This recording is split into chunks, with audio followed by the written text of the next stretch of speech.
ਆ ਕੇ ਸਾਨੂੰ ਪਤਾ ਲੱਗਦਾ ਜਾਵੇ ਵੀ ਸਾਡਾ ਜਿਹੜਾ ਅਧਿਆਤਮਕ ਮਾਰਗ ਸਹੀ ਰਾਹ 'ਤੇ ਅਸੀਂ ਜਾ ਰਹੇ ਹਾਂ। ਉਹ ਫਿਰ ਸਾਨੂੰ ਹਰ ਇੱਕ ਪੁਆਇੰਟ 'ਤੇ ਨਿਸ਼ਾਨੀ ਦੱਸਦੇ ਵੀ ਜਦੋਂ ਤੁਸੀਂ ਇੱਥੇ ਜਾਓਗੇ ਆਹ ਨਿਸ਼ਾਨੀ ਪ੍ਰਗਟ ਹੋਏਗੀ, ਇਸ ਤੋਂ ਅੱਗੇ ਜਾਓਗੇ ਉੱਥੇ ਆਹ ਨਿਸ਼ਾਨੀ। ਫਿਰ ਆਪਾਂ ਨੂੰ ਸਾਰਾ ਇਹ ਭੇਜ ਦਿੰਦੇ ਵੀ ਕਿਵੇਂ ਅਸੀਂ ਪਰਮਾਤਮਾ ਤੋਂ ਵਿਛੜੇ ਤੇ ਕਿਵੇਂ ਹੁਣ ਮਿਲਾਪ ਕਰਨਾ। ਇਸ ਨੂੰ ਕਹਿੰਦੇ ਅਧਿਆਤਮਕ ਮਾਰਗ। ਜਿਹੜਾ ਮਨਮੁਖ ਜੀਵ ਹੈ ਉਸ ਨੂੰ ਇਹ ਰਸਤੇ ਦਾ ਪਤਾ ਨਹੀਂ, ਉਹ ਇਹ ਰਸਤੇ 'ਤੇ ਚੱਲਦਾ ਨਹੀਂ। ਉਹਨੂੰ ਨਹੀਂ ਪਤਾ ਬਈ ਮੈਂ ਜੀਵਨ ਮੁਕਤ ਕਿਵੇਂ ਹੋਣਾ, ਕਿਵੇਂ ਮੇਰੇ ਵਿਚਾਰ ਰੁਕਣੇ, ਮੇਰੇ ਮਨ ਨੂੰ ਸੁੱਖ ਮਿਲਣਾ, ਸ਼ਾਂਤੀ ਆਉਣੀ, ਜਾਂ ਮੇਰੇ ਮਨ ਦੇ ਵਿੱਚ ਆਤਮ ਬਲ ਆਉਣਾ। ਉਹਨੂੰ ਨਹੀਂ ਭੇਤ। ਉਹ ਦਿਨੋਂ ਦਿਨ ਹੋਰ ਰੋਗੀ ਹੁੰਦਾ ਜਾਂਦਾ। ਜਿਉਂ-ਜਿਉਂ ਅਸੀਂ ਇੱਕ ਤਾਂ ਹੈ ਅਧਿਆਤਮਕ ਕਰਮ ਜਿਹੜਾ ਅਸੀਂ ਕਰਦੇ, ਜਿਵੇਂ ਸਿਮਰਨ ਕਰਦੇ ਹਾਂ, ਗੁਰੂ ਦੀ ਮੱਤ ਦੁਆਰਾ ਚੱਲਦੇ ਹਾਂ। ਇੱਕ ਹੈ ਫਿਰ ਭਾਵ ਦਾ ਮਾਰਗ ਜਿਹਦੇ ਉੱਤੇ ਮਨਮੁਖ ਜੀਵ ਚੱਲਦਾ ਹੈ। ਹੁਣ ਇਸ ਅਧਿਆਤਮਕ ਮਾਰਗ ਦੇ ਉੱਤੇ ਆਪਾਂ ਨੂੰ ਪ੍ਰੇਮ ਹੀ ਪ੍ਰੇਮ ਦੱਸਿਆ ਜਾਂਦਾ ਕਿ ਜੇ ਆਪਾਂ ਇਸ ਮਾਰਗ ਦੇ ਉੱਤੇ ਚੱਲਾਂਗੇ ਤੇ ਸਾਨੂੰ ਸਮਝਾਉਂਦੇ ਵੀ ਇਹ ਪ੍ਰੇਮ ਦਾ ਮਾਰਗ ਹੈ, ਪ੍ਰੇਮ ਦਾ ਰਸਤਾ ਹੈ। ਤੇ ਜਿਹੜਾ ਧਾਤ ਦਾ ਮਾਰਗ ਹੈ ਇਹ ਮਨਮੁਖਾਂ ਦਾ ਰਸਤਾ ਹੈ, ਵੈਰ ਵਿਰੋਧ ਵਾਲਾ ਰਾਹ ਹੈ। ਹੁਣ ਜਿਹੜੇ ਜੀਵ ਫਿਰ ਇਹ ਧਾਤ ਦੇ ਰਸਤੇ 'ਤੇ ਚੱਲਦੇ, ਉਹਨਾਂ ਦੇ ਅੰਦਰ ਇਹ ਵੈਰ ਵਿਰੋਧ, ਈਰਖਾ, ਨਫ਼ਰਤ ਹੁੰਦੀ ਹੈ। ਹਰ ਸਮੇਂ ਉਹ ਲੜਾਈਆਂ ਝਗੜੇ ਕਰਦੇ, ਦੌਦਾ ਈਰਖਾ ਨਫ਼ਰਤ ਕਰਦੇ, ਨਿੰਦਿਆ ਚੁਗਲੀ ਕਰਦੇ, ਆਪਸ ਵਿੱਚ ਹੀ ਇੱਕ ਦੂਸਰੇ ਦੇ ਨਾਲ ਵੈਰ ਵਿਰੋਧ ਕਰੀ ਜਾਂਦੇ। ਇਹ ਜਦੋਂ ਫਿਰ ਅਸੀਂ ਰਸਤਾ ਅਖਤਿਆਰ ਕਰਦੇ, ਇਹ ਰਸਤਾ ਸਾਡੇ ਘਰ ਨੂੰ ਨਹੀਂ ਜਾਂਦਾ, ਇਹ ਵਾਪਸ ਜੂਨਾਂ 'ਚ ਜਾਂਦਾ। ਮਹਾਰਾਜ ਦੱਸਦੇ ਵੈਰ ਵਿਰੋਧ, ਕਾਮ ਕ੍ਰੋਧ ਮੋਹ, ਝੂਠ ਬੇਕਾਰ, ਮਹਾਂ ਲੋਭ ਧਰੋ, ਇਹ ਆਹੂੰ ਜੁਗਤ ਬਿਹਾਨੇ ਕਈ ਜਨ। ਇਹ ਰਸਤਾ ਅਸੀਂ ਪਹਿਲਾਂ ਵੀ ਅਖਤਿਆਰ ਕੀਤਾ, ਵੈਰ ਵਿਰੋਧ ਵਾਲਾ ਅਸੀਂ ਕਰਦੇ ਰਹੇ, ਤਾਂਹੀਓ ਅਸੀਂ ਅੱਗੇ ਦੀ ਅੱਗੇ ਜਨਮ ਦਰ ਜਨਮ ਗਾਂ ਦੀਆਂ ਜੂਨਾਂ 'ਚ ਤੁਰੇ ਆ ਰਹੇ। ਹੁਣ ਸਾਨੂੰ ਮਾਨਸ ਜਾਮਾ ਮਿਲਿਆ, ਤੇ ਜੇ ਇਸ ਮਾਨਸ ਜਾਮੇ ਵਿੱਚ ਵੀ ਅਸੀਂ ਇਹ ਰਸਤਾ ਫਿਰ ਦੁਬਾਰਾ ਅਖਤਿਆਰ ਕੀਤਾ, ਅਸੀਂ ਅਧਿਆਤਮਕ ਮਾਰਗ 'ਤੇ ਚੱਲੇ ਨਾ, ਤੇ ਅਸੀਂ ਫਿਰ ਇਹ ਧਾਤ ਦੇ ਰਸਤੇ 'ਤੇ ਚੱਲਦੇ ਰਹੇ, ਅਸੀਂ ਫਿਰ ਵਾਪਸ ਜੂਨਾਂ 'ਚ ਮੁੜ ਜਾਵਾਂਗੇ, ਫਿਰ ਦੁਬਾਰਾ ਕਰਮ 'ਚ ਚਲੇ ਜਾਵਾਂਗੇ। ਸੋ ਇਸ ਵਾਸਤੇ ਫਿਰ ਆਪਾਂ ਨੂੰ ਸਮਝਾਉਂਦੇ ਵੀ ਸਾਡੇ ਮਨ ਨੇ ਸੱਚ ਦਾ ਰੂਪ ਤਾਂ ਹੋਣਾ ਹੈ ਜੇ ਇਸ ਅਧਿਆਤਮਕ ਮਾਰਗ 'ਤੇ ਚੱਲਦਾ ਹੋਇਆ ਜੋ ਗੁਰੂ ਸਾਨੂੰ ਕਾਰ ਕਰਨ ਨੂੰ ਕਹਿ ਰਹੇ ਉਹ ਅਸੀਂ ਕਾਰ ਕਮਾਵਾਂਗੇ। ਤੇ ਆਪਾਂ ਨੂੰ ਗੁਰੂ ਸਮਝਾਉਂਦੇ ਵੀ ਸਿਮਰਨ ਕਰੋ, ਇਹ ਸਾਡੇ ਮਨ ਦਾ ਕਰਮ ਹੈ, ਇਹ ਕਾਰ ਕਰੋ।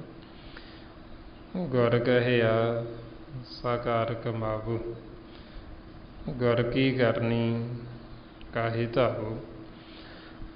ਬਈ ਜੋ ਸਾਨੂੰ ਗੁਰੂ ਕਾਰ ਕਰਨ ਨੂੰ ਕਹਿ ਰਹੇ, ਮਾਰੇ ਕਹਿੰਦੇ ਉਹ ਕਰੋ। ਜਦੋਂ ਅਸੀਂ ਉਹ ਕਰਾਂਗੇ ਤੇ ਫਿਰ ਅਸੀਂ ਆਪਦੇ ਜੀਵਨ ਦਾ ਲਾਹਾ ਕੱਟਾਂਗੇ। ਜੋ ਸਾਨੂੰ ਗੁਰੂ ਕਹਿ ਰਹੇ, ਜਦੋਂ ਅਸੀਂ ਗੁਰੂ ਦਾ ਕਹਿਣਾ ਮੰਨਦੇ ਨਹੀਂ, ਵਚਨ ਮੰਨਦੇ ਨਹੀਂ, ਫਿਰ ਸਾਨੂੰ ਕਹਿੰਦੇ ਬਈ ਇਹ ਕੱਚੇ ਨੇ, ਇਹਨਾਂ ਨੂੰ ਮੁਕਤੀ ਦਾ ਭੇਤ ਨਹੀਂ ਹੈ। ਫਿਰ ਕਹਿੰਦੇ ਮੁਕਤ ਭੇਦ ਕਿਆ ਜਾਣੇ ਕੱਚਾ, ਵੀ ਇਹ ਕੱਚਾ, ਇਹਨੂੰ ਕੀ ਪਤਾ ਵੀ ਮੁਕਤੀ ਦਾ ਭੇਦ, ਵੀ ਮੈਂ ਮੁਕਤ ਕਿਵੇਂ ਹੋਣਾ, ਕਿਵੇਂ ਮੈਂ ਮਾਲਕ ਦੇ ਨਾਲ ਮਿਲਾਪ ਕਰਨਾ, ਕਿਵੇਂ ਵਿਚਾਰਾਂ ਫੁਰਨਿਆਂ ਤੋਂ ਰਹਿਤ ਹੋਣਾ। ਇਹਦਾ ਭੇਦ ਜੀਵਨ ਨੂੰ ਨਹੀਂ ਹੁੰਦਾ। ਆਪਦੇ ਆਪ ਜਦ ਤੱਕ ਉਹਨੂੰ ਸੱਚੀ ਸੰਗਤ ਨਹੀਂ ਮਿਲਦੀ ਹੈ। ਇਸ ਵਾਸਤੇ ਫਿਰ ਆਪਾਂ ਨੂੰ ਸਮਝਾਉਂਦੇ ਬਈ ਜਦ ਤੱਕ ਜੀਵ ਸਤਸੰਗ ਦੇ ਵਿੱਚ ਨਹੀਂ ਆਉਂਦਾ, ਸਤ ਸੰਗਤ ਤੋਂ ਬਿਨਾਂ ਉਹਦਾ ਜਿਹੜਾ ਜੀਵਨ ਉਹ ਪਸ਼ੂਆਂ ਵਰਗਾ। ਜਿਵੇਂ ਇੱਕ ਪਸ਼ੂ ਖਾਂਦਾ ਪੀਂਦਾ ਸੌਂ ਜਾਂਦਾ, ਆਪਦੇ ਬੱਚੇ ਪਾਲਦਾ, ਤੇ ਇਸੇ ਤਰ੍ਹਾਂ ਹੀ ਮਨਮੁਖ ਜੀਵ ਦਾ ਇਹ ਜੀਵਨ ਸਵੇਰੇ ਉੱਠਿਆ, ਖਾਧਾ ਪੀਤਾ, ਕੰਮ ਤੇ ਲੱਗ ਗਿਆ, ਸਾਰਾ ਦਿਨ ਪਸ਼ੂਆਂ ਵਾਂਗੂ ਕੰਮ ਕੀਤੀ ਗਿਆ। ਜਦੋਂ ਰਾਤ ਨੂੰ ਵਿਹਲੇ ਹੋਏ, ਖਾ ਲਿਆ ਪੀ ਲਿਆ, ਫੇਰ ਸੌਂ ਗਿਆ। ਮਹਾਰਾਜ ਕਹਿੰਦੇ ਐਸਾ ਜੀਵਨ ਤਾਂ ਇੱਕ ਪਸ਼ੂ ਵੀ ਗੁਜ਼ਾਰਦਾ, ਤੁਹਾਡੇ ਤੇ ਉਹਨਾਂ ਵਿੱਚ ਫਿਰ ਫਰਕ ਕੀ ਹੈ? ਤੁਹਾਨੂੰ ਮਾਨਸ ਜਾਮਾ ਇਸ ਕਰਕੇ ਦਿੱਤਾ ਹੈ ਕਿ ਇਹਦੇ ਵਿੱਚ ਤੁਸੀਂ ਅਧਿਆਤਮਕ ਮਾਰਗ ਤੇ ਚੱਲਦੇ ਹੋਏ ਮਾਲਕ ਨਾਲ ਮਿਲਾਪ ਕਰ ਲਓ। ਇਹਦੇ ਵਿੱਚ ਰਹਿੰਦੇ ਹੋਏ ਤੁਸੀਂ ਜੀਵਨ ਮੁਕਤ ਹੋ ਜਾਓ, ਤੁਸੀਂ ਸਦਾ ਵਾਸਤੇ ਅਮਰ ਪਦ ਵੀ ਉਹ ਪ੍ਰਾਪਤ ਕਰ ਲਓ। ਸੋ ਇਸ ਵਾਸਤੇ ਫਿਰ ਸਾਨੂੰ ਸਮਝਾਉਂਦੇ ਵੀ ਸਤ ਸੰਗਤ ਤੋਂ ਬਿਨਾਂ ਜੀਵ ਦਾ ਜਿਹੜਾ ਜੀਵਨ ਫਿਰ ਉਹ ਪਸ਼ੂਆਂ ਦੇ ਨਿਆਈ ਮਹਾਰਾਜ ਕਹਿੰਦੇ। ਪਰਮਾਉਂਦੇ ਬਹਿਨ ਸੰਗਤੀ ਸਭ ਐਸੇ ਰਹੇ, ਜੈਸੇ ਪਸ਼ ਢੋਰ ਜਨ ਕੀਤੀ ਤਿਸੇ ਨ ਜਾਣਨੀ, ਬਹਿਨਾ ਮੀ ਸਭ ਚੋਰ। ਮਹਾਰਾਜ ਕਹਿੰਦੇ ਵੀ ਜਿਵੇਂ ਪਸ਼ੂ ਢੋਰ ਭਾਰ ਢੋਂਦਾ, ਇਸੇ ਤਰ੍ਹਾਂ ਮਨਮੁਖ ਜੀਵ ਹੈ, ਸਾਰੀ ਉਮਰ ਭਾਰੀ ਢੋਂਦਾ ਰਹਿੰਦਾ ਦੂਜਿਆਂ ਦਾ, ਤੇ ਆਪਦੇ ਮਨ ਨੂੰ ਉਹਦੇ ਨੂੰ ਸ਼ਾਂਤੀ ਆਉਂਦੀ ਹੋਈ ਨਹੀਂ, ਸੁੱਖ ਮਿਲਦਾ ਹੀ ਨਹੀਂ, ਮੁਕਤ ਹੁੰਦਾ ਹੀ ਨਹੀਂ। ਸੋ ਇਸ ਵਾਸਤੇ ਫਿਰ ਕਹਿੰਦੇ ਵੀ ਜਿਹੜਾ ਜੀਵ ਸਤਸੰਗ 'ਚ ਨਹੀਂ ਆਉਂਦਾ, ਉਹਦਾ ਜਿਹੜਾ ਜੀਵਨ ਉਹ ਧਰਿ ਗਿਆ। ਮਹਾਰਾਜ ਕਹਿੰਦੇ ਜੋ ਸਤਿਗੁਰ ਸਰਨ ਸੰਗਤ ਨਹੀਂ ਆਵੇ, ਧਰਿਗ ਜੀਵੇ ਧਰਿਗ ਜੀਵਾਸ। ਬਈ ਉਹਨਾਂ ਦਾ ਜਿਉਣਾ ਧਰਿਗ। ਧਰਿਗ ਉਸ ਸਮੇਂ ਪੁਰਾਣੇ ਬਹੁਤ ਵੱਡੀ ਲਾਹਨਤ ਹੁੰਦੀ ਸੀ, ਬਹੁਤ ਵੱਡੀ ਗਾਲ। ਬਈ ਜਦੋਂ ਜੀਵ ਨੂੰ ਕੋਈ ਵੀ ਫਟਕਾਰ ਪਾਉਣੀ ਹੁੰਦੀ, ਉਦੋਂ ਕਹਿੰਦੇ ਵੀ ਜਾ ਤੇਰਾ ਜੀਵਨ ਧਰਿਗ, ਲਾਹਨਤ ਹੈ। ਇਸੇ ਤਰ੍ਹਾਂ ਹੀ ਫਿਰ ਮਹਾਰਾਜ ਸੱਚੇ ਪਾਤਸ਼ਾਹ ਕਹਿੰਦੇ ਬਈ ਉਹਨਾਂ ਦਾ ਜੀਵਨ ਧਰਿਗ ਜਿਹੜੇ ਸਤਸੰਗਤ ਦੇ ਵਿੱਚ ਨਹੀਂ ਆਉਂਦੇ। ਜੋ ਫਿਰ ਮਹਾਰਾਜ ਕਹਿੰਦੇ ਉਹ ਕਰਮ ਕਰਦੇ ਨੇ, ਉਹਨਾਂ ਦਾ ਸਾਰਾ ਕਰਮ ਕੀਤਾ ਹੋਇਆ ਧਰਿਗ। ਜੋ ਪਹਿਨਦੇ ਉਹਨਾਂ ਦਾ ਪਹਿਨਣਾ ਧਰਿਗ, ਜੋ ਖਾਂਦੇ ਉਹਨਾਂ ਦਾ ਖਾਣਾ ਧਰਿਗ। ਜਿਸ ਪਰਿਵਾਰ ਕੁਟੁੰਬ ਨੂੰ ਪਾਲਣ ਦੀ ਖਾਤਰ ਦਿਨ ਰਾਤ ਕਰਮ ਕਰਦਾ ਜੀਵ, ਮਹਾਰਾਜ ਕਹਿੰਦੇ ਤੇਰਾ ਉਹ ਸਾਰਾ ਕੁਟੁੰਬ ਹੀ ਧਰਿਗ। ਜਦੋਂ ਸੌਂਦਾ ਕਹਿੰਦੇ ਤੇਰਾ ਸੌਣਾ ਧਰਿਗ। ਬਈ ਜੇ ਹੁਣ ਤੂੰ ਇਸ ਅਧਿਆਤਮਕ ਮਾਰਗ ਤੇ ਨਹੀਂ ਚੱਲਦਾ, ਮਾਲਕ ਨਾਲ ਮਿਲਾਪ ਨਹੀਂ ਕਰਦਾ, ਮਹਾਰਾਜ ਫਰਮਾਉਂਦੇ ਧਰਿਗ ਧਰਿਗ ਖਾਇਆ, ਧਰਿਗ ਧਰਿਗ ਸੋਇਆ, ਧਰਿਗ ਧਰਿਗ ਕਾਪੜ ਅੰਗ ਚੜਾਇਆ, ਧਰਿਗ ਸਰੀਰ ਕੁਟੁੰਬ ਸਹਿਸ ਜਿਤ ਹੁਣ ਖਸਮ ਨਾ ਪਾਇਆ। ਮਹਾਰਾਜ ਸੱਚੇ ਪਾਤਸ਼ਾਹ ਲਾਹਨਤਾਂ ਹੀ ਪਾਈ ਜਾਂਦੇ ਬਈ ਐਸੇ ਜੀਵਨ ਨੂੰ ਜਿਹੜਾ ਫਿਰ ਉਹ ਸਤਸੰਗਤ ਕਰਦਾ ਨਹੀਂ, ਸਿਮਰਨ ਕਰਦਾ ਨਹੀਂ। ਸੋ ਇਸ ਲਈ ਫਿਰ ਕਹਿੰਦੇ ਬਈ ਜੇ ਅਸੀਂ ਸਿਰਫ ਇਸ ਸੰਸਾਰ ਦੇ ਵਿੱਚ ਮਾਇਆ ਦੀ ਖਾਤਰ ਹੀ ਜਿਉਂ ਰਹੇ, ਫਿਰ ਮਹਾਰਾਜ ਕਹਿੰਦੇ ਵੀ ਧਰਿਗ। ਤਾਂ ਫਿਰ ਆਪਾਂ ਨੂੰ ਸਮਝਾਉਂਦੇ ਬਈ ਜੇ ਤੁਸੀਂ ਹੁਣ ਚਾਹੁੰਦੇ ਹੋ ਵੀ ਸਾਡੇ ਜੀਵਨ ਦੇ ਵਿੱਚ ਸੁੱਖ ਹੋਵੇ, ਆਪਾਂ ਚਾਹੁੰਦੇ ਵੀ ਸਾਡੇ ਮਨ ਨੂੰ ਸ਼ਾਂਤੀ ਆਵੇ, ਅਸੀਂ ਆਪਦੇ ਜੀਵਨ ਦਾ ਲਾਹਾ ਖੱਟੀਏ, ਫਿਰ ਆਪਾਂ ਨੂੰ ਕਹਿੰਦੇ ਵੀ ਤੁਸੀਂ ਉਹ ਕਰਮ ਕਰੋ ਜੋ ਸਾਨੂੰ ਸਤਿਗੁਰੂ ਕਹਿ ਰਹੇ ਅਧਿਆਤਮਕ ਕਰਮ ਕਰੋ। ਸੋ ਉਹਦੇ ਵਿੱਚ ਫਿਰ ਆਪਾਂ ਜਦੋਂ ਸਤਸੰਗਤ ਦੇ ਵਿੱਚ ਆਉਂਦੇ ਇਹ ਆਪਾਂ ਨੂੰ ਆਪਣੇ ਜੀਵਨ ਦੀ ਸਾਰੀ ਮਹਾਰਾਜ ਨੇ ਜਾਂਚ ਦੱਸੀ। ਗੁਰਬਾਣੀ ਗੁਰੂ ਵਿੱਚ ਆਪਾਂ ਨੂੰ ਮਹਾਰਾਜ ਨੇ ਤਰਤੀਬ ਦੁਆਰਾ ਸਮਝਾਇਆ। ਕਰਨਾ ਅਸੀਂ ਉਹੀਓ ਹੈ ਜੋ ਅਸੀਂ ਕਰਦੇ ਹਾਂ, ਪਹਿਲਾਂ ਵੀ ਕਰਦੇ ਹਾਂ ਅਤੇ ਕਰਨਾ ਬਾਅਦ 'ਚੋਂ ਵੀ। ਇਹ ਨਹੀਂ ਵੀ ਆਪਾਂ ਸਾਰਾ ਕੁਛ ਕਰਨਾ ਛੱਡ ਦੇਣਾ, ਕਰਨਾ ਸਭ ਕੁਛ ਹੀ ਹੈ। ਕਰਮ ਸੰਸਾਰ ਦੇ ਵਿੱਚ ਰਹਿੰਦੇ ਹੋਏ ਆਪਾਂ ਕਰਮ ਵੀ ਕਰਦੇ, ਪਰਿਵਾਰ 'ਚ ਰਹਿਣਾ, ਸਾਰੇ ਕਾਰ ਵਿਹਾਰ ਵੀ ਕਰਨੇ। ਪਰ ਮਹਾਰਾਜ ਕਹਿੰਦੇ ਵੀ ਇੱਕ ਕਰਮ ਐਸਾ ਜਿਹੜਾ ਅਸੀਂ ਆਪਦੀ ਮੱਤ ਦੁਆਰਾ ਕਰਦੇ, ਉਹ ਸਾਨੂੰ ਪਰਮਾਤਮਾ ਤੋਂ ਦੂਰ ਲੈ ਜਾਂਦਾ। ਉਹੀਓ ਕਰਮ ਜਦੋਂ ਅਸੀਂ ਸਤ ਸੰਗਤ ਦੇ ਵਿੱਚ ਆ ਕੇ ਗੁਰੂ ਦੀ ਮੱਤ ਦੁਆਰਾ ਕਰਦੇ, ਉਹ ਸਾਨੂੰ ਮਾਲਕ ਦੇ ਨੇੜੇ ਲੈ ਆਉਂਦਾ।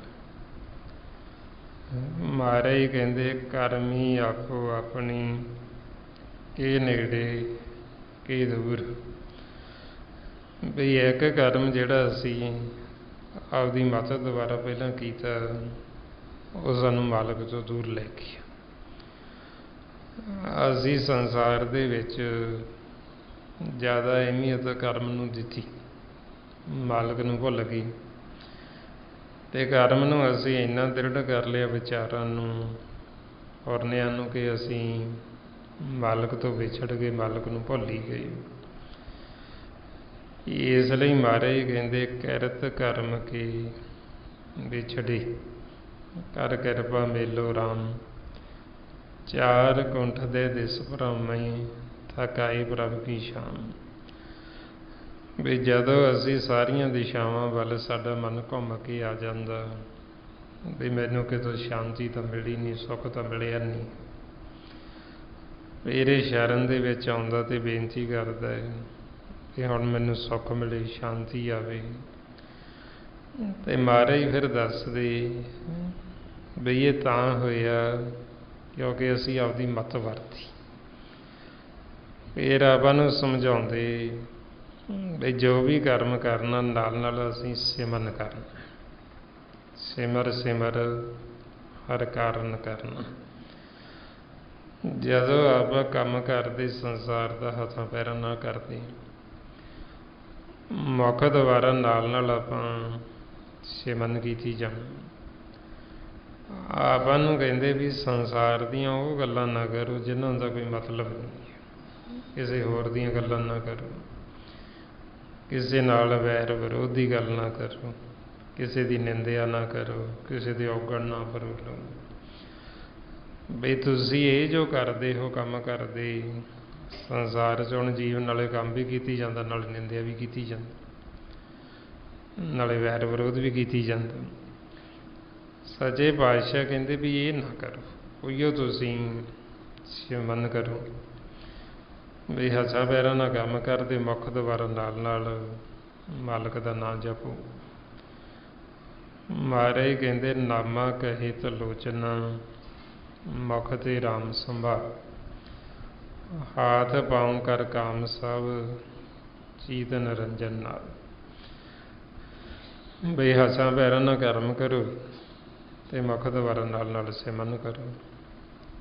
ਜਦੋਂ ਅਸੀਂ ਇਸ ਤਰੀਕੇ ਦੇ ਨਾਲ ਫਿਰ ਕਰਦੇ ਹਾਂ, ਫਿਰ ਇਹੀਓ ਸਾਡਾ ਕੀਤਾ ਹੋਇਆ ਕਰਮ ਸਾਨੂੰ ਮਾਲਕ ਦੇ ਨੇੜੇ ਲੈ ਆਉਂਦਾ। ਸੋ ਇਸ ਵਾਸਤੇ ਫਿਰ ਆਪਾਂ ਨੂੰ ਸਮਝਾਉਂਦੇ ਬਈ ਸੰਸਾਰ ਦੇ ਵਿੱਚ ਤੁਸੀਂ ਜਦੋਂ ਕਰਮ ਕਰਦੇ ਹੋ ਕੋਈ ਵੀ, ਨਾਲ ਨਾਲ ਤੁਸੀਂ ਸਿਮਰਨ ਜਾਰੀ ਰੱਖਣਾ।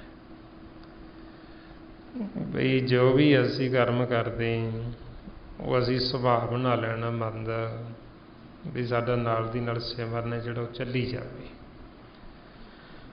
ਅਤੇ ਜਦੋਂ ਫਿਰ ਇਹ ਆਪਾਂ ਦ੍ਰਿੜ ਕਰਦੇ, ਨਾਲ ਨਾਲ ਸਿਮਰਨ, ਨਾਲ ਨਾਲ ਕਰਮ ਕਰਦੇ ਹਾਂ, ਸਾਨੂੰ ਦ੍ਰਿੜ ਹੋ ਜਾਂਦਾ ਹੈ। ਜੇ ਅਸੀਂ ਕੰਮ ਦੇ ਨਾਲ ਦ੍ਰਿੜ ਕਰਾਂਗੇ ਅਤੇ ਜਦੋਂ ਵਿਹਲੇ ਬੈਠੇ ਹਾਂ ਫਿਰ ਤਾਂ ਆਪਣੇ ਆਪ ਹੀ ਚੱਲੀ ਜਾਏ। ਜੇ ਆਪਾਂ ਆਖੀਏ ਵੀ ਅਸੀਂ ਵਿਹਲੇ ਬਹਿ ਕੇ ਕਰਾਂਗੇ, ਬਈ ਜਦੋਂ ਪਹਿਲਾਂ ਕੰਮ ਨਿਬੇੜ ਲਈਏ ਫੇਰ ਹੀ ਕਰਾਂਗੇ, ਫਿਰ ਅਸੀਂ ਕਰ ਨਹੀਂ ਸਕਦੇ। क्योंकि संसार दे विच जिहड़ा कर्म है निबड़दा नहीं है। ये कदे किसी ने नवेड़े ही नहीं काम माया दे। जिन्ने संसार च जीव आए अपने वड्डे वडेरे करते चले गए, पर किसी ने भी ये माया दे काज मारे कहते अज तक पूरे कीचे, अधूरे ही छड्ड के विच ही चला जाता। सचे पातशाह कहते कर कर थाके वड्डे वडेरे, कि नहीं ना कीए माया काज पूरे। किसी ने माया के काज पूरे कीते नहीं, कोई नहीं। सो इस वास्ते जे असी आखांगे भी असी काम नवेड़ के करांगे तो फिर काम तो नहीं निबड़ता। सो आपां नूं फिर इस करके कहते भी नाल नाल कर्म दे करो, भी नाल नाल तुसीं कर्म करना है, नाल नाल सिमरन करना। जदों असी इस तरीके नाल करांगे फिर सानू कर्म तो जदों विहले होवांगे तां भी साडा चली जाएगा।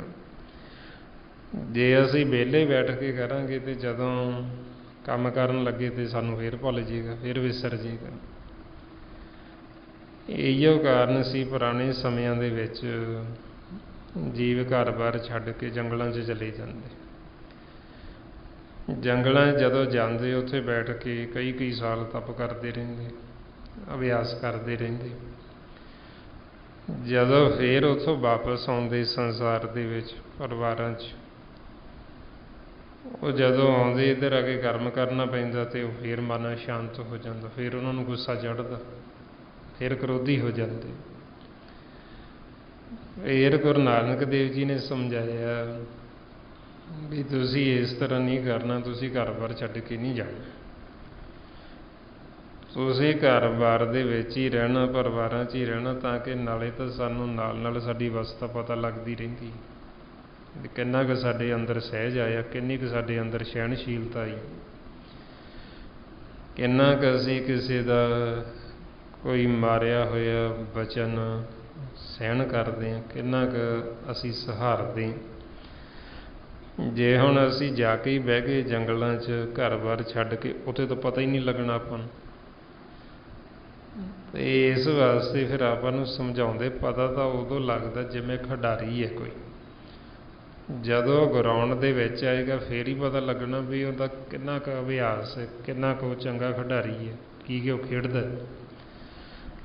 जिहड़ा हुण ग्राउंड तो बाहर जाके ही बैठ गया तो उहदा की पता लगना भी की है वो। सो इसे तरह ही फिर आपां नूं सच्चे पातशाह समझाउंदे भी इस संसार दे विच रहिंदे होई असीं ये जीवन मुक्त होना तो ये असीं सिखना। गुरबाणी गुरु ये आपां नूं सिखाउंदे, जिन्हां नूं फिर महाराज कहंदे जुगती आ गई, तरीका आ गया, तो वो संसार दे विच रहिंदे मुक्त हो जाते।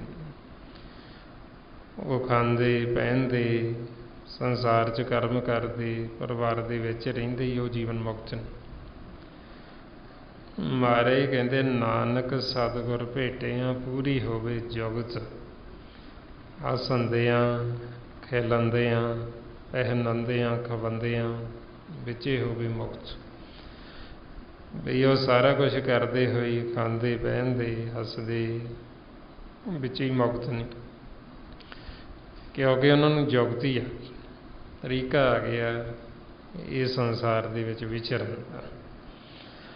फिर अपने मन नूं समझाउंदे भी इस तरह रहो संसार दे विच समदृष्टि, भी जिवें आपां नूं फिर उदाहरणां दित्तियां भी मरगाबी हुंदी है जां कमल दा फुੱਲ हुंदा है।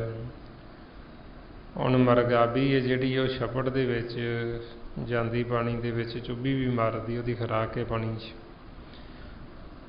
जदों चुब्भी मारदी ਉਹਦੀ पेट पूर्ति हो जाती, तो जदों बाहर निकलती वो अपने खंभां नूं इन्ना संकोच के रखती है भी जदों अडारी मारदी वो एक बूंद पानी की नाल जान नहीं दिंदी, भी वो खंभां नूं भेजण नहीं दिंदी, पानी दे विच रहिंदी हुई भी ਉਹਦੇ ਵਿੱਚੋਂ ਨਿਰਲੇਪ ਰਹਿੰਦੀ ਹੈ। ਇਸੇ ਤਰ੍ਹਾਂ ਹੀ ਜਿਵੇਂ ਫੁੱਲ ਕਮਲ ਦਾ ਵੀ ਉਹਦੀ ਜੜ ਬੇਸ਼ੱਕ ਚਿੱਕੜ ਦੇ ਵਿੱਚ ਹੈ, ਪਰ ਉਹ ਆਪ ਚਿੱਕੜ ਤੋਂ ਉੱਪਰ ਉੱਠਿਆ ਰਹਿੰਦਾ। ਮਹਾਰਾਜ ਸੱਚੇ ਪਾਤਸ਼ਾਹ ਕਹਿੰਦੇ, ਜੈਸੇ ਜਲ ਮੇਂ ਕਮਲ ਨਿਰਾਲਮ ਮੁਰਗਾਈ ਨੈਸਾਨੀ ਸ਼ਬਦ ਸੁਰਤ ਭਵ ਸਾਗਰ ਤਰੀਏ ਨਾਨਕ ਨਾਮ ਵਖਾਣੇ। ਵੀ ਜਿਹੜੇ ਗੁਰਮੁਖ ਉਹ ਫਿਰ ਸੰਸਾਰ ਦੇ ਵਿੱਚ ਇਸ ਤਰ੍ਹਾਂ ਵਿਚਰਦੇ, ਵੀ ਜਿਵੇਂ ਉਹ ਫੁੱਲ ਦੀ ਤਰ੍ਹਾਂ ਮਰਗਾਬੀ ਦੀ ਤਰ੍ਹਾਂ ਰਹਿੰਦੇ ਸੰਸਾਰ ਦੇ ਵਿੱਚ, ਪਰ ਉਹ ਇਹਦੇ ਵਿੱਚ ਰਹਿੰਦੇ ਹੋਏ ਵੀ ਚਿੱਕੜ ਦੇ ਫਿਰ ਵੀ ਉਹ ਨਿਰਲੇਪ ਰਹਿੰਦੇ ਨੇ। ਤ੍ਰੈ ਗੁਣਾਂ ਨੂੰ ਚਿੱਕੜ ਦਾ ਨਾਮ ਦਿੱਤਾ। ਹੁਣ ਇਸ ਚਿੱਕੜ ਤੋਂ ਉੱਪਰ ਉੱਠੇ ਰਹਿੰਦੇ। ਸੋ ਇਸ ਵਾਸਤੇ ਆਪਾਂ ਨੂੰ ਫਿਰ ਸਮਝਾਉਂਦੇ ਵੀ ਇਹ ਜੁਗਤੀ ਤਰੀਕਾ, ਇਸ ਨੂੰ ਗੌਰ ਹੁਨਰ ਕਹਿੰਦੇ। ਜਿਵੇਂ ਹੁਣ ਉਹਦੇ ਕੋਲ ਗੌਰ ਹੈ ਮਰਗਾਬੀ ਕੋਲ, ਉਹਦੇ ਕੋਲ ਇਹ ਜੁਗਤੀ ਹੈ ਵੀ ਕਿਵੇਂ ਉਹਨੇ ਨਿਰਲੇਪ ਰਹਿਣਾ, ਪਾਣੀ ਦੇ ਵਿੱਚ ਰਹਿੰਦੇ ਹੋਏ ਵੀ ਕਿਵੇਂ ਖੰਭਾਂ ਨੂੰ ਭਿੱਜਣ ਨਹੀਂ ਦੇਣਾ। ਜੇ ਭਿੱਜ ਗਏ ਤਾਂ ਡਰ ਹੀ ਨਹੀਂ ਮਰ ਸਕਦੀ। ਇਸੇ ਤਰ੍ਹਾਂ ਹੀ ਸਾਡਾ ਮਨ ਇੱਧਰ ਆ ਕੇ ਜੇ ਚਿੱਕੜ ਦੇ ਵਿੱਚ ਖੁੱਭ ਜਾਂਦਾ, ਫਿਰ ਇਹ ਵਾਪਸ ਨਹੀਂ ਜਾ ਸਕਦਾ, ਫਿਰ ਇਹ ਡਰ ਹੀ ਨਹੀਂ ਮਰ ਸਕਦਾ, ਫਿਰ ਇਹ ਘਰੇ ਨਹੀਂ ਜਾਂਦਾ, ਫਿਰ ਇਹ ਚਿੱਕੜ 'ਚ ਖੁੱਭ ਜਾਂਦਾ ਇੱਧਰ। ਸੋ ਇਸ ਕਰਕੇ ਫਿਰ ਇੱਧਰ ਜਿਹੜਾ ਚਿੱਕੜ ਵਿਚਾਰਾਂ ਦਾ ਮੋਹ ਦਾ ਚਿੱਕੜ ਹੈ, ਜਿਸ ਨੂੰ ਮਹਾਰਾਜ ਸੱਚੇ ਪਾਤਸ਼ਾਹ ਕਹਿੰਦੇ ਬਈ ਅਸੀਂ ਦੇਖਿਆ ਵੀ ਜਿਉਂ ਹੀ ਮਨ ਇੱਧਰ ਆਇਆ ਵੀ ਇੱਕ ਕਦਮ ਨਹੀਂ ਚੱਲਿਆ ਤੇ ਚਿੱਕੜ ਦੇ ਵਿੱਚ ਡੁੱਬਣਾ ਇਹਨੇ ਸ਼ੁਰੂ ਕਰ ਦਿੱਤਾ। ਪੰਕਜ ਮੋਹ ਪਗ ਨਹੀਂ ਚਾਲੇ ਹਮ ਦੇਖਾ ਤਾਂ ਡੂਬੀ ਅਲੇ। ਵੀ ਜਦੋਂ ਦੇਖਿਆ ਵੀ ਡੁੱਬਣਾ ਸ਼ੁਰੂ ਕਰ ਦਿੱਤਾ, ਚਿੱਕੜ ਦੇ ਵਿੱਚ ਹੀ ਖੁੱਭ ਗਏ। ਸੋ ਇਸ ਵਾਸਤੇ ਫਿਰ ਜਦੋਂ ਅਸੀਂ ਖੁੱਭ ਗਏ ਫਿਰ ਵਾਪਸ ਨਹੀਂ ਜਾ ਸਕਦੇ। ਤੇ ਆਪਾਂ ਨੂੰ ਫਿਰ ਸਮਝਾਉਂਦੇ ਵੀ ਇਹਦੇ ਵਿੱਚ ਖੁੱਭਣਾ ਨਹੀਂ, ਇਹ ਤੋਂ ਨਿਰਲੇਪ ਰਹਿਣਾ। ਤੇ ਉਹਦੇ ਵਾਸਤੇ ਫਿਰ ਆਪਾਂ ਨੂੰ ਇਹ ਸਿਮਰਨ ਦੱਸ ਵੀ ਜਦੋਂ ਅਸੀਂ ਸਿਮਰਨ ਕਰਦੇ ਰਹਾਂਗੇ ਤੇ ਅਸੀਂ ਚਿੱਕੜ ਤੋਂ ਬਚੇ ਰਹਾਂਗੇ, ਖੁੱਭਾਂਗੇ ਨਹੀਂ। ਜੇ ਲੱਗ ਵੀ ਗਿਆ ਤੇ ਨਾਲ ਨਾਲ ਅਸੀਂ ਸਾਫ਼ ਕੀਤੀ ਜਾਵਾਂਗੇ, ਧੋਈ ਜਾਵਾਂਗੇ ਸਿਮਰਨ ਕਰਕੇ, ਫਿਰ ਸਾਨੂੰ ਘਰੇ ਜਾਣਾ ਸੌਖਾ ਹੋ ਜਾਂਦਾ। ਸੋ ਐਸੀ ਅਵਸਥਾ ਦੇ ਵਿੱਚ ਫਿਰ ਆਪਾਂ ਨੂੰ ਸਮਝਾਉਂਦੇ ਸੱਚੇ ਪਾਤਸ਼ਾਹ ਵੀ ਇਹ ਸਿੱਖੋ ਵੀ ਜੇ ਅਸੀਂ ਭੁੱਲ ਗਏ ਹਾਂ ਤੇ ਗੁਰੂ ਦੀ ਮੱਤ ਲੈ ਕੇ ਇਹਨੂੰ ਸਿੱਖ ਲਈਏ ਤਾਂ ਕਿ ਅਸੀਂ ਵਾਪਸ ਜਾ ਸਕੀਏ, ਅਸੀਂ ਇੱਧਰ ਸੰਸਾਰ ਦੇ ਵਿੱਚ ਹੀ ਨਾ ਰਹਿ ਜੀ। ਆਪਾਂ ਨੂੰ ਸਮਝਾਉਂਦੇ ਵੀ ਆਪਾਂ ਇਸ ਲੋਕ ਦੇ ਵਾਸੀ ਨਹੀਂ, ਆਪਾਂ ਰਹਿਣ ਵਾਲੇ ਹਾਂ ਪਰਲੋਕ ਦੇ, ਜਿਸ ਨੂੰ ਨਿਰਭਉ ਨਗਰ ਅਬਚਲ ਨਗਰ ਬੇਗਮਪੁਰੀ ਸ਼ਹਿਰ ਦਾ ਨਾਮ ਦਿੱਤਾ। ਇਹ ਸੰਸਾਰ ਦੇ ਵਿੱਚ ਆਪਾਂ ਪਰਦੇਸੀ, ਪਰਦੇਸ ਦੇ ਵਿੱਚ ਆਏ ਹਾਂ, ਇੱਥੇ ਦੇ ਆਪਾਂ ਵਸਿੰਦੇ ਨਹੀਂ, ਇਹ ਆਪਣਾ ਦੇਸ਼ ਨਹੀਂ ਹੈ। ਆਪਣਾ ਜਿਹੜਾ ਦੇਸ਼ ਹੈ ਉਹ ਪਰਲੋਕ ਹੈ। ਜਦੋਂ ਅਸੀਂ ਇੱਧਰ ਆ ਕੇ ਖੁੱਭ ਜਾਂਦੇ ਫਿਰ ਚਿੱਕੜ ਦੇ ਵਿੱਚ, ਅਸੀਂ ਇੱਥੇ ਦੀ ਵਾਸੀ ਬਣ ਕੇ ਰਹਿ ਜਾਂਦੇ। ਤੇ ਜਦੋਂ ਇੱਥੇ ਦੇ ਵਾਸੀ ਬਣ ਕੇ ਰਹਿ ਗਏ ਤੇ ਆਪਦੇ ਦੇਸ਼ ਨੂੰ ਹੀ ਭੁੱਲ ਗਏ, ਆਪਦੇ ਮਾਤਾ ਪਿਤਾ ਨੂੰ ਵੀ ਭੁੱਲ ਗਏ, ਆਪਦੇ ਘਰ ਬਾਰ ਸਾਰਾ ਕੁਛ ਹੀ ਭੁੱਲ ਗਏ। ਫਿਰ ਮਾਲਕ ਭੇਜਦਾ ਗੁਰਮੁਖਾਂ ਨੂੰ ਵੀ ਜਾਓ, ਉਹਨਾਂ ਨੂੰ ਜਾ ਕੇ ਸਮਝਾਓ, ਦੱਸੋ ਵੀ ਤੁਸੀਂ ਘਰੇ ਵਾਪਸ ਆਓ, ਵੀ ਤੁਹਾਡਾ ਮਾਤਾ ਪਿਤਾ ਤੁਹਾਡਾ ਇੰਤਜ਼ਾਰ ਕਰ ਰਹੇ, ਵੀ ਬੱਚੇ ਗਏ ਸੀ ਕਿਰਤ ਕਰਨ ਵਾਸਤੇ ਕਮਾਈ ਤੇ ਘਰੇ ਵਾਪਸ ਮੁੜੇ ਹੀ ਨਹੀਂ, ਉੱਥੇ ਜੋਗੀ ਰਹਿ ਗਏ, ਉੱਥੇ ਦੀ ਬਣ ਕੇ ਰਹਿ ਗਏ।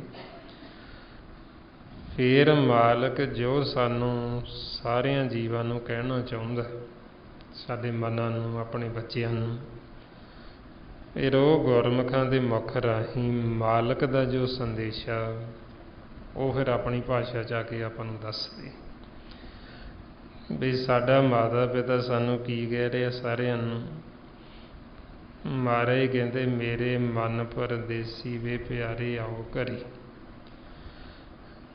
ਵੀ ਤੁਸੀਂ ਪਰਦੇਸ ਵਿੱਚ ਗਏ ਹੋ ਤੇ ਘਰੇ ਵਾਪਸ ਮੁੜੇ ਹੀ ਨਹੀਂ, ਤੁਸੀਂ ਘਰੇ ਵਾਪਸ ਆਓ। ਇਹ ਕੌਣ ਕਹਿ ਰਿਹਾ? ਇਹ ਸਾਡਾ ਮਾਤਾ ਪਿਤਾ ਕਹਿ ਰਹੇ, ਸਾਨੂੰ ਸਾਰਿਆਂ ਨੂੰ ਕਹਿ ਰਹੇ ਆ ਵੀ ਤੁਸੀਂ ਘਰੇ ਵਾਪਸ ਆਓ। ਹੁਣ ਘਰ ਵਾਪਸ ਜਾਣ ਵਾਸਤੇ ਫਿਰ ਸਾਨੂੰ ਹੁਣ ਇਹ ਸੋਝੀ ਹੋਣੀ ਜ਼ਰੂਰੀ ਹੈ, ਸਾਨੂੰ ਗਿਆਨ ਹੋਣਾ ਜ਼ਰੂਰੀ ਹੈ। ਜਦ ਤੱਕ ਅਸੀਂ ਸਤਸੰਗਤ ਨਹੀਂ ਕਰਦੇ ਉਹਨਾਂ ਸਮਾਂ ਸਾਨੂੰ ਘਰ ਦਾ ਭੇਤ ਨਹੀਂ ਆਉਂਦਾ, ਉਹਨਾਂ ਸਮਾਂ ਸਾਨੂੰ ਹੁਣ ਪਤਾ ਨਹੀਂ ਲੱਗਦਾ ਵੀ ਅਸੀਂ ਹੁਣ ਇੱਥੋਂ ਨਿਕਲੀਏ ਕਿਵੇਂ ਅਸੀਂ ਵਾਪਸ ਜਾਈਏ ਇੱਥੋਂ, ਕਿਉਂਕਿ ਇੱਥੇ ਦੀ ਜਿਹੜੀ ਸਰਕਾਰ ਉਹ ਸਾਨੂੰ ਇੱਥੋਂ ਨਿਕਲ ਨਹੀਂ ਦਿੰਦੀ। ਇਹ ਜਿਹੜੇ ਤ੍ਰੈ ਗੁਣ ਨੇ ਇਹ ਕਾਲ ਦੀ ਸਰਕਾਰ ਹੈ, ਜਿੱਥੇ ਹੁਣ ਸਾਡਾ ਮਨ ਆ ਕੇ ਫਸਿਆ। ਮਾਰੇ ਕਹਿੰਦੇ ਤ੍ਰੈ ਗੁਣ ਕਾਲੇ ਕੀ ਸਰਕਾਰਾਂ। ਹੁਣ ਇਹ ਕਾਲ ਦੀ ਸਰਕਾਰ ਤੇ ਸਰਕਾਰ ਦੇ 5 ਜਰਨੈਲ ਨੇ, ਕਾਮ, ਕ੍ਰੋਧ, ਲੋਭ, ਹੰਕਾਰ। ਇਹ ਸਾਨੂੰ ਇੱਥੋਂ ਨਿਕਲ ਨਹੀਂ ਦਿੰਦੇ, ਸਾਨੂੰ ਜਾਣ ਨਹੀਂ ਦਿੰਦੇ। ਸੋ ਇਸ ਵਾਸਤੇ ਫਿਰ ਇੱਥੋਂ ਨਿਕਲਣ ਵਾਸਤੇ ਸਾਨੂੰ ਗੁਰੂ ਦੀ ਮੱਤ ਲੈਣੀ ਪੈਂਦੀ। ਸਾਨੂੰ ਗੁਰੂ ਇੱਥੋਂ ਕੱਢ ਸਕਦਾ ਹੈ, ਆਪਦੀ ਮੱਤ ਦੁਆਰਾ ਅਸੀਂ ਇਸ ਬੰਦੀਖਾਨੇ ਦੇ ਵਿੱਚੋਂ ਨਿਕਲ ਨਹੀਂ ਸਕਦੇ। ਇਹਨਾਂ ਨੇ ਸਾਨੂੰ ਹੁਣ ਕੀ ਕੀਤਾ, ਜਦੋਂ ਦੇਖਿਆ ਵੀ ਅਸੀਂ ਇਹਨਾਂ ਦੇ ਦੇਸ਼ ਵਿੱਚ ਇੱਥੇ ਆਏ ਪਰਲੋਕ ਚੋਂ, ਸਾਡੇ ਮਾਤਾ ਪਿਤਾ ਨੇ ਸਾਨੂੰ ਪਰਵਾਨਾ ਦੇ ਕੇ ਭੇਜਿਆ ਨਾਮ ਦਾ, ਵੀ ਜਦੋਂ ਤੁਸੀਂ ਪਰਦੇਸ ਜਾਓਗੇ ਉੱਥੇ ਜੇ ਤੁਹਾਡੇ ਕੋਲੇ ਪਰਵਾਨਾ ਹੋਏਗਾ ਤੇ ਤੁਹਾਨੂੰ ਮੇਰਾ ਹੀ ਰੂਪ ਸਮਝਿਆ ਜਾਏਗਾ ਤੇ ਤੁਹਾਨੂੰ ਉੱਥੇ ਮੇਰਾ ਰੂਪ ਜਾਣ ਕੇ ਤੁਹਾਡਾ ਇੱਜ਼ਤ ਮਾਣ ਸਤਿਕਾਰ ਹੋਏਗਾ। ਹੁਣ ਉਹ ਜਿਹੜਾ ਪਰਵਾਨਾ ਸੀ ਉਹ ਅਸੀਂ ਘਰ ਹੀ ਭੁੱਲ ਆਏ ਨਜ ਮਹਿਲ ਦੇ ਵਿੱਚ। ਜਦੋਂ ਇੱਧਰ ਪਰਵਾਨੇ ਚੈੱਕ ਹੋਣ ਲੱਗੇ, ਕਾਲ ਨੇ ਆਖਿਆ ਇਹਨਾਂ ਨੂੰ, ਆਪਦੇ ਜਰਨੈਲਾਂ ਨੂੰ, ਬਈ ਇਹ ਮਨ ਆਪਣੇ ਦੇਸ਼ ਵਿੱਚ ਆਏ ਨੇ, ਕਾਲ ਦਾ ਦੇਸ਼, ਕਾਲ ਦੀ ਸਰਕਾਰ ਹੈ, ਬਈ ਇਹਨਾਂ ਦੇ ਪਰਵਾਨੇ ਚੈੱਕ ਕਰ। ਜਦੋਂ ਪਰਵਾਨੇ ਚੈੱਕ ਹੋਣ ਲੱਗੇ ਤੇ ਸਾਡੇ ਕਿਸੇ ਕੋਲੋਂ ਉਹ ਨਿਕਲੇ ਹੀ ਨਹੀਂ, ਸਾਡੇ ਕੋਲ ਹੈ ਹੀ ਨਹੀਂ। ਜਦੋਂ ਕਿਸੇ ਕੋਲੋਂ ਪਰਵਾਨਾ ਨਹੀਂ ਨਿਕਲਿਆ ਤੇ ਕਾਲ ਕਹਿੰਦਾ ਇਹਨਾਂ ਨੂੰ ਸਾਰਿਆਂ ਨੂੰ ਬੰਨ੍ਹ ਲਓ, ਇਹਨਾਂ ਨੂੰ ਬੰਦੀਖਾਨੇ ਵਿੱਚ ਬੰਦ ਕਰ ਦਿਓ। ਮਹਾਰਾਜ ਕਹਿੰਦੇ ਸਭ ਜਗ ਬਾਧੋ ਕਾਲ ਕੋ ਬਿਨ ਗੁਰ ਕਾਲ ਫਾਰ। ਵੀ ਇੱਕ ਗੁਰੂ ਹੀ ਸੀ ਜਿਹੜਾ ਇਹਦੇ ਦਾਇਰੇ ਤੋਂ ਬਾਹਰ, ਬਾਕੀ ਸਾਰਿਆਂ ਨੂੰ ਹੀ ਕਾਲ ਨੇ ਬੰਨ੍ਹ ਲਿਆ, ਬੰਨ੍ਹ ਕੇ ਬੰਦੀਖਾਨੇ ਦੇ ਵਿੱਚ ਬੰਦ ਕਰ ਦਿੱਤਾ ਵੀ ਇਹਨਾਂ ਨੂੰ ਬੰਦ ਕਰ ਦਿਓ। ਜਿਵੇਂ ਆਪਾਂ ਸੰਸਾਰ 'ਚ ਵੀ ਦੇਖਦੇ ਹਾਂ, ਬਾਹਰ ਕਿਸੇ ਹੋਰ ਮੁਲਕ ਦੇ ਵਿੱਚ ਜੀਵ ਜਾਂਦਾ ਪਰਦੇਸ ਦੇ ਵਿੱਚ, ਉਹ ਜਾਵੇ 2 ਨੰਬਰ ਦੇ ਵਿੱਚ, ਉਹਦੇ ਕੋਲ ਵੀਜ਼ਾ ਨਾ ਹੋਵੇ, ਪਾਸਪੋਰਟ ਨਾ ਹੋਵੇ ਤੇ ਉਹ ਉੱਥੇ ਦੀ ਸਰਕਾਰ ਉਹਨੂੰ ਚੱਕ ਕੇ ਅੰਦਰ ਮਾਰਦੀ। ਸੋ ਇਸੇ ਤਰ੍ਹਾਂ ਹੀ ਇਹਨਾਂ ਨੇ ਫਿਰ ਜਦੋਂ ਸਾਡੇ ਮਨਾਂ ਕੋਲੋਂ ਇਹ ਪਰਵਾਨੇ ਨਾ ਨਿਕਲੇ, ਇਹਨਾਂ ਨੇ ਸਾਨੂੰ ਬੰਦੀਖਾਨੇ ਵਿੱਚ ਬੰਦ ਕਰ ਦਿੱਤਾ। ਹੁਣ ਇਹ ਬੰਦੀਖਾਨੇ ਦੇ ਵਿੱਚੋਂ ਅਸੀਂ ਆਪਦੇ ਆਪ ਨਿਕਲ ਨਹੀਂ ਸਕਦੇ, ਆਜ਼ਾਦ ਨਹੀਂ ਹੋ ਸਕਦੇ, ਜਦ ਤੱਕ ਸਾਨੂੰ ਐਸੇ ਗੁਰਮੁਖ ਸੰਤ ਸਾਧੂ ਜਨ ਜਦ ਤੱਕ ਉਹ ਨਹੀਂ ਆਉਂਦੇ, ਉਹ ਸਾਨੂੰ ਆ ਕੇ ਇੱਥੇ ਭੇਤ ਨਹੀਂ ਦਿੰਦੇ, ਉਹਨਾਂ ਸਮਾਂ ਨਹੀਂ ਅਸੀਂ ਇੱਥੋਂ ਨਿਕਲ ਸਕਦੇ। ਜਿਵੇਂ ਫਿਰ ਜੇਲ੍ਹ ਹੁੰਦੀ, ਜੇਲ੍ਹ ਦੇ ਵਿੱਚ ਜਿਹੜੇ ਸਰਕਾਰੀ ਕਰਮਚਾਰੀ ਹੁੰਦੇ ਉਹਨਾਂ ਨੂੰ ਆਉਣ ਜਾਣ ਦੀ ਖੁੱਲ੍ਹ ਉਹਨਾਂ ਦੀ ਡਿਊਟੀ ਹੁੰਦੀ, ਜਦੋਂ ਮਰਜ਼ੀ ਅੰਦਰ ਚਲੇ ਜਾਣ, ਜਦੋਂ ਮਰਜ਼ੀ ਬਾਹਰ ਆ ਜਾਣ।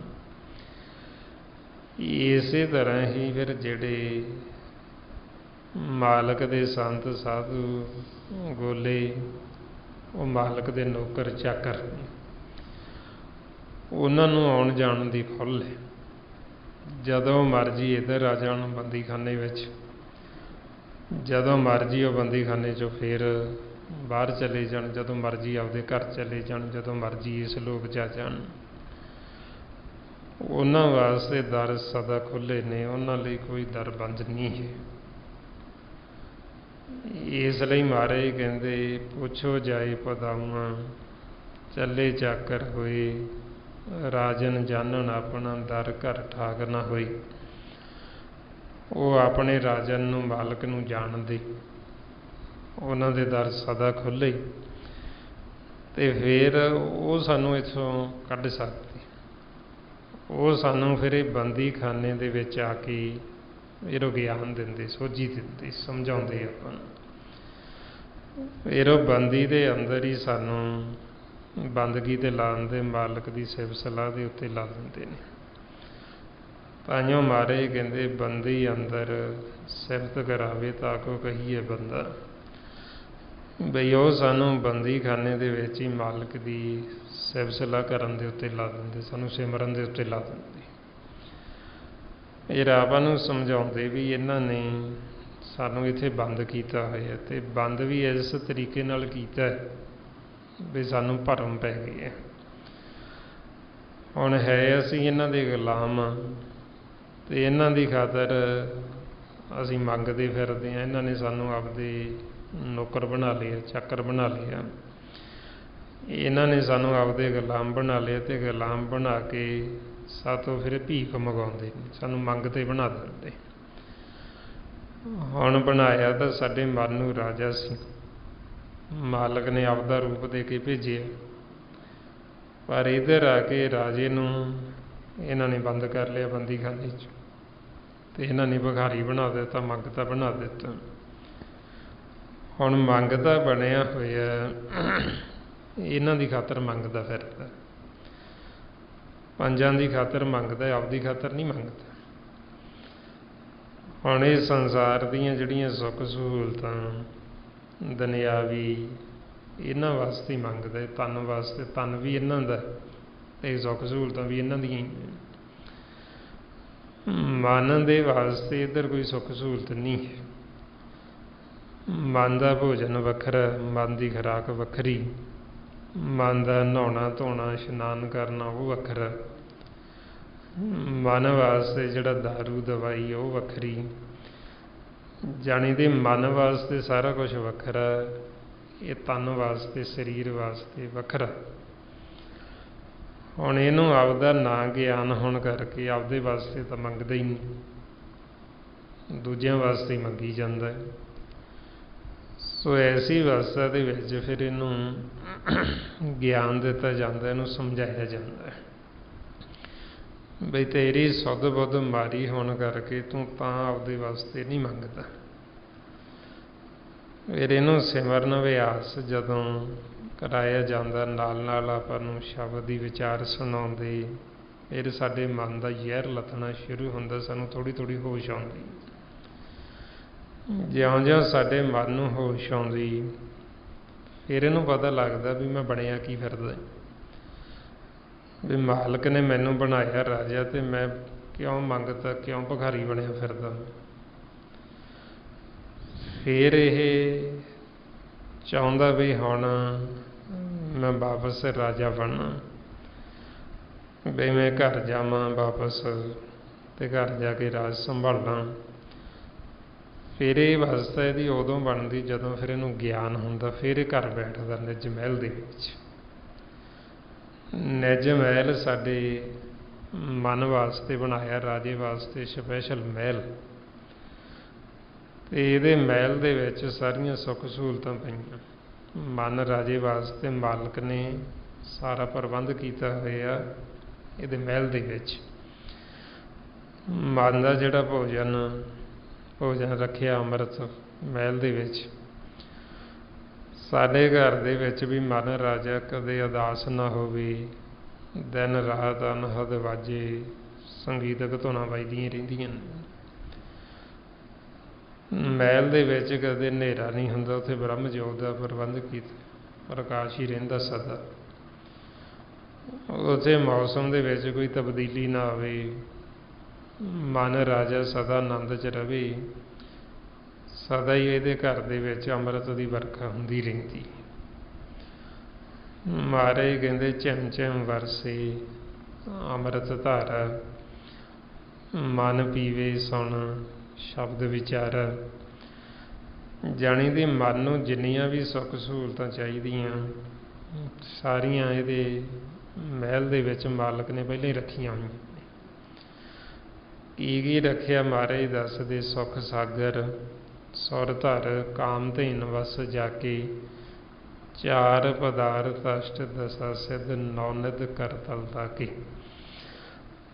मन वास्ते सुर धर दरख्त का प्रबंध किया भी तेरी जो इच्छा तेनों इथों फल की प्राप्ति होगी। चिंता मणि का प्रबंध किया भी तू अचिंत अवस्था च रहना है। मन राजे नूं किसी किस्म की कोई चिंता कोई फिक्र ना हो। जे राजे नूं ही फिक्र होएगा तो प्रजा तो दुखी होएगी। इस करके राजे का आनंद दे विच रहना बहुत जरूरी है। जे राजा चिंता फिक्रां तो रहत होएगा तो फिर ही वह प्रजा की देखभाल चंगी तरह कर सकता है। जे राजा आप ही दुखी है, आप ही अशांत है, तो उसकी प्रजा किवें सुखी रहेगी। इस वास्ते फिर मन राजा सदा आनंद दे विच रवे, इहदे वास्ते मालक ने सारियां सुख सहूलतां रखियां। फिर मन नूं समझाया गया भी तेरे वास्ते ये सुख सहूलतां तो सारियां, पर इधर जद तक असीं 9 दरां दे विच हां, इधर भरम है। इधर 9 दरां दे विच चोरां दा वस है। इधर ही चोर लगदे 5 दूज। जे हुण साडा मन इन्हां दा इत्थे आके संगी बन जांदा, इत्थे आके सौ जांदा, भरम च पै जांदा, फिर इन्हां सहूलतां दा सुख जिहड़ा आनंद वो लै नहीं सकदा, मन नहीं सकदा। महाराज इसलिए फरमाउंदे 9 घर देख जो कामन भूली, वस्त अनूप न पाई, कहो कबीर 9वें घर मूसे 10वें तत्त समाई। बई जो हर तत्त है नाम, जो साडे मन वास्ते सुख सहूलतां 10वें विच। हुण इधर 9 दे विच इन्हां चोरां दा वस आ। हुण जद तक तां असीं 9 च विचरदे हां ते सानूं भरम च रखदे। 10वां अपना घर है, जदों 10वें च जावांगे तो उत्थे आनंद ही आनंद है, उत्थे सुख ही सुख है। सो इस वास्ते फिर आपां नूं कहिंदे भी तुसीं 10वें विच आओ, अपने घर विच आओ तो सुख लवो, आनंद लवो। जद तक असीं इधर रहिंदे हां इधर दुख है, इधर भरम है। ताइयों महाराज कहते दुखों के घर नूं छड्ड के जे तुसीं आपदे घर आ जाओ तो उत्थे सुख ही सुख है। दुख पर हर सुख घर ले जाए। बई साडा जिहड़ा घर उत्थे सुख उत्थे आनंद है। हुण जदों फिर आपां इह सत्संगत करदे हां, गुरमुख आपां नूं भेज दिंदे अपने घर दा, फिर मालक दी नज़र हुंदी ते अपने मन का वासा जिहड़ा फिर घर दे विच हो जांदा। महाराज कहंदे नदर प्रभु सत संगत पाई तां निज घर होआ वस। बई जदों मालक की नज़र हुई, सानूं सत्संगत मिली, आपां नूं ऐसे गुरमुखां दा संग होया, संतां दा साधुआं दा, फिर अपने मन का जिहड़ा वासा वो फिर घर हो जांदा, सच्चे महल दे विच हो जांदा। सो इहो आपां नूं महाराज कह रहे रोज़ भी जे तुसीं फिर घर आ जाओ, निज महल च आ जाओ, दोबारा तुहाडा संसार च फेरा नहीं होएगा, तुहानूं दोबारा वापस नहीं भेजांगे। ते आपां पढ़दे रोज़ महाराज फरमाउंदे निज घर महल पावो सुख सहीजे, बौर ना होएगो फेरा। भी दोबारा नहीं तुहाडा फेरा होएगा, तुसीं निज महल च आओ, निज महल तुहाडा घर है। हुण जदों असीं आपदे घरे चले जावांगे तो फिर साडा दोबारा फेरा नहीं हुंदा। हुण आपां नूं महाराज इहो कहिंदे भी तुसीं घर आके बैठो, तुसीं घर दीयां जिहड़ियां सुख सहूलतां तुहाडे वास्ते रखीआं उन्हां दा आनंद माणो। ते जिहड़ा तुहाडा कर्म वो कर्म भी मैं आप कर दांगा, तुसीं दुखी ना होवो, तुहाडी मैं इज्जत पत भी रख लांगा। इन्हां जवां दूतां नूं जिहड़े तुहानूं सताउंदे इन्हां नूं भी मार दांगा। तुसीं घरे आके बैठो तो इन्हां सुख सहूलतां दा आनंद माणो। महाराज कहंदे थिर घर बैसो हर जन प्यारे, सतगुर तुमरी काज सवारी। दुष्ट दूत परमेश्वर मारे,